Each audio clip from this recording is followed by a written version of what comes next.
University మంచి భవిష్యత్తు కోసం తెలుగు విద్యార్థులు ఇష్టపడే యూనివర్సిటీ. కాల్ 9059052378 9059052379.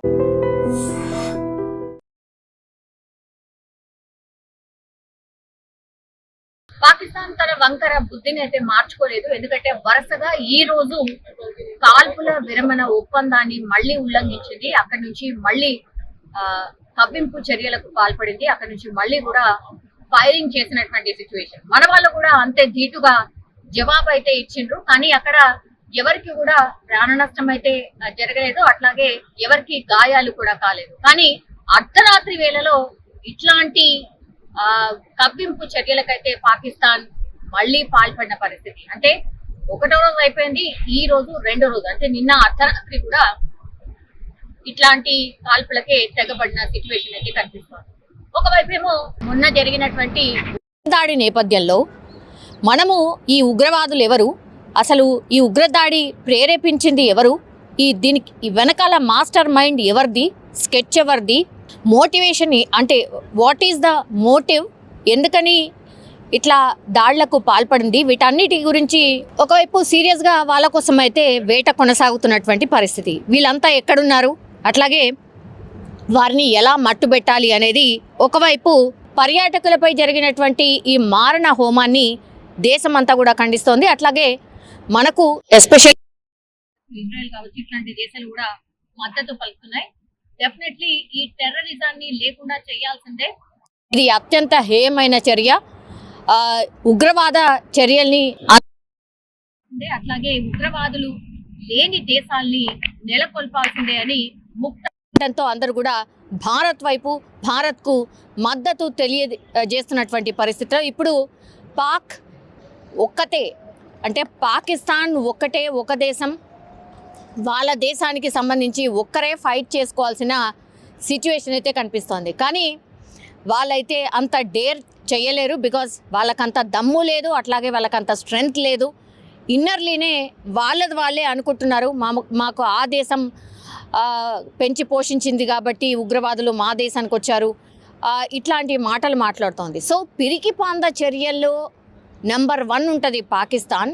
అయినా కూడా కవ్వింపు చర్యలకు పాల్పడుతున్న పరిస్థితి అయితే కనిపిస్తోంది. కానీ ఇప్పుడు మరో ఇన్ఫర్మేషన్, అట్లాగే మరో ఆందోళనకరమైనటువంటి విషయం ఏంటంటే, ఇప్పుడు మరోసారి కేంద్ర నిఘా వర్గాలు కొంత హెచ్చరిక అయితే జారీ చేస్తున్న పరిస్థితి ఎస్పెషల్లీ తెలుగు రాష్ట్రాలకి, దేశవ్యాప్తంగా ఉంది.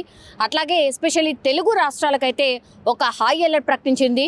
నిఘా వర్గాల నుంచి ప్రత్యేకంగా ఈ ప్రాంతాల్లో మేబీ దాడులు జరగచ్చు అనేటువంటిది కేంద్ర ఇంటెలిజెన్స్ వర్గాల నుంచి 2 స్టేట్స్కి, అంటే అటు ఏపీకి ఇటు తెలంగాణకు పర్టికులర్గా ఒక 14 ప్రాంతాల్లో ఇంకా హై అలర్ట్గా ఉండాల్సిందే.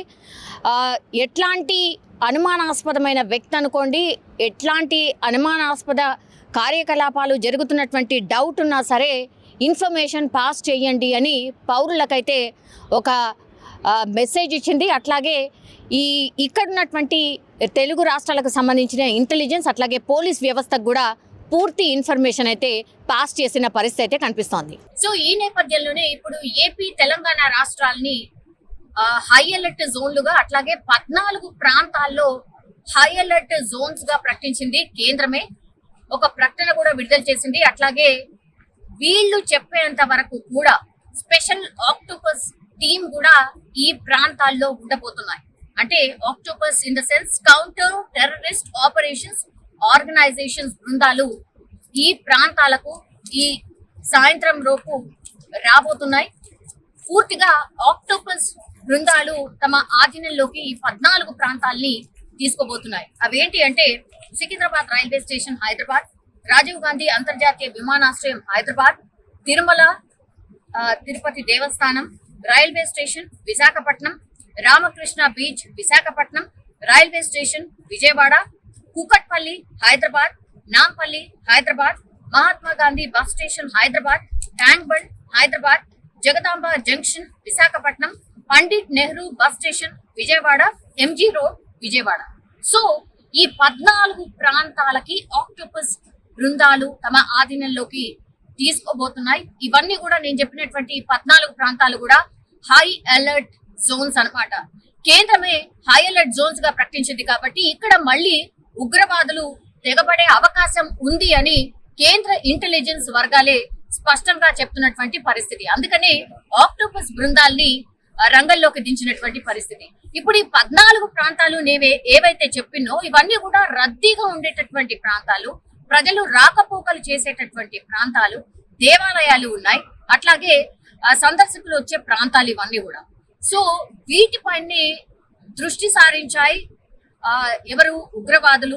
ఈ ఉగ్రదాడి చేసేటువంటి వాళ్ళు రద్దీగా ఉన్న ప్రాంతాలు, రష్ ఎక్కువ ఉన్న ప్రాంతాల్ని ఎందుకు టార్గెట్ చేసుకుంటారంటే ప్రాణ నష్టం చాలా ఎక్కువగా ఉండే ప్రాంతాలనే వీళ్ళు టార్గెట్ చేసుకుంటారు. ఎందుకంటే నరమేధం సృష్టించాలి అని అంటే ఈ రద్దీగా ఉండేటటువంటి ప్రాంతాలే వాళ్ళ టార్గెట్. సో అందుకని ఈ 14 ప్రాంతాలని ఆక్టోపస్ బృందాలు తమ ఆధీనంలోకి సాయంత్రంలోపు తీసుకోబోతున్నాయి. ఇది హై అలర్ట్ జోన్స్ గా కేంద్ర సర్కారే ప్రకటించినటువంటి పరిస్థితి అయితే కనిపిస్తోంది. ఒకవేళ మీకు ఏమన్నా వీళ్ళ గురించి ఎక్కడైనా ఇన్ఫర్మేషన్ తెలిసినా లేదంటే అనుమానాస్పదంగా ఏదైనా కనిపించినా సరే వెంటనే సమాచారం ఇవ్వండి అని పౌరులను కూడా కోరుతున్నటువంటి సిచ్యువేషన్ అయితే కనిపిస్తోంది. పహల్గామ్ లో జరిగినటువంటి ఉగ్రదాడిలో ఎవరైతే ఉగ్రవాదులు నరమేధం సృష్టించిండ్రో వాళ్ళ కోసం అయితే సీరియస్ గా గాలింపు చర్యలు అయితే కేంద్ర సర్కార్ చేస్తోంది. ఎందుకంటే వాళ్ళని పట్టిస్తే 20 లక్షల రూపాయల రివార్డ్ ని కూడా కేంద్ర సర్కార్ అనౌన్స్ చేసింది. ఒక స్కెచ్ ని కూడా, ఈ ఉగ్రవాదులకు సంబంధించిన స్కెచ్ ని కూడా కేంద్ర సర్కారే విడుదల చేసిన పరిస్థితి. సో ఇట్లాంటి ముఖ కవలికలు ఎవరికైతే ఉన్నాయో వాళ్ళు ఎక్కడైనా కనిపిస్తే సమాచారం ఇవ్వండి అనేటువంటి ఇన్ఫర్మేషన్ అయితే పాస్ అవుతున్న పరిస్థితి కనిపిస్తోంది.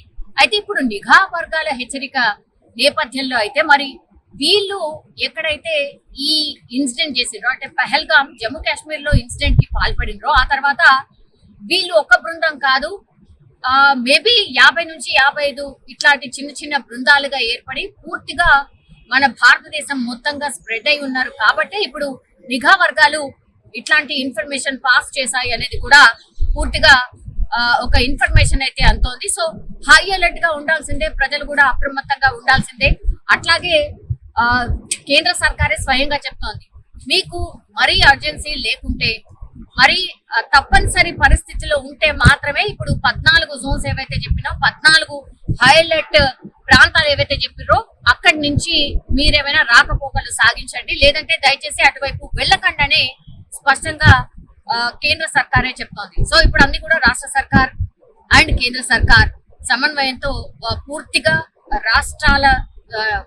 రాష్ట్రంలో పూర్తిగా హై అలర్ట్ గా అయితే ప్రకటించిన సిచ్యువేషన్ అయితే కనిపిస్తుంది. అట్లాగే ప్రజలు కూడా తమ వంతుగా అలర్ట్ గా ఉండాల్సిందిగా మనం కూడా కోరుతున్న పరిస్థితి.